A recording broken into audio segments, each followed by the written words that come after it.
Now, that gave me comfort.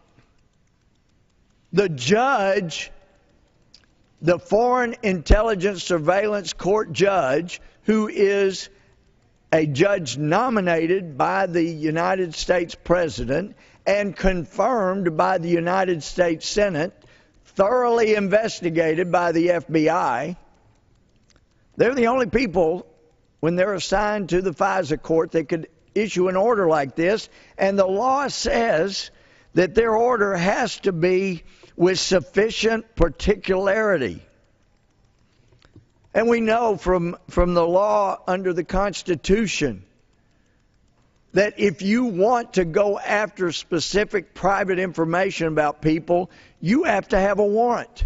And that warrant has to be based on probable cause. And the probable cause must be established by a sworn statement, and there must be sufficient specificity that we don't just have blanket orders to go get information. I know when I was an assistant DA up in Northeast Texas, we had a deputy come in one time, and it was the policy, if you want to get a warrant signed by the district judge, you need to come through the DA's office first so we can help you make sure you got probable cause, make sure there's proper specificity. And bless his heart, he was a great gentleman, older deputy, and he was always after this tiny little community in our county.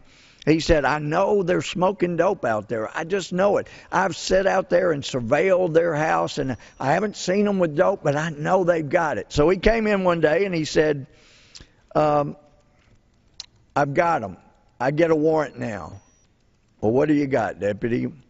Well, you know, our little convenience store out there in our community was broken into, and one of the things they stole was potato chips. Okay. So what does that have to do with a warrant to go after marijuana? Well, the place I've been surveilling and watching, I found out absolutely for sure they're having a party Friday night, and they're going to have potato chips there. So all I need is a warrant to go look for potato chips, and while I'm there, I'll find the dope. I said, is there anything identifiable on the potato chip packages that would allow you to determine that these were the potato chips stolen from the convenience store? He said, well, no, but these are just potato chips. Well, deputy, I'm sorry, but that's not sufficient specificity. I mean, I've known since law school. I've known since I was a DA and the years as a judge and a Chief Justice. You got to have specificity. The Constitution requires it. And so basically that's what this provision is requiring. You got to describe with sufficient particularity that people can identify the specific items that you're demanding to be produced. I mean, there is no specificity in an order like that. This has to stop. And I know that both sides of the aisle, this is that issue where we both have a kindred spirit. We want to protect people's liberty. But some that are so close to this issue have seen how much can be gleaned from people's complete phone records and say, look, this is really dangerous in America. I know how dangerous it is. I've been sounding the alarm for years now. And the Muslim Brotherhood has profound influence in this country and in this administration and in this government. And as we've already seen, the largest demonstration in the history of the world in Egypt, they figured it out. We don't want the radical Islamists, the Muslim Brotherhood, running our country. Well, I don't want them running ours either. But they're there. Secretary Napolitano couldn't even tell me how many Muslim Brotherhood members she had giving her advice. She didn't even know. Or at least she said she didn't. This is a dangerous situation.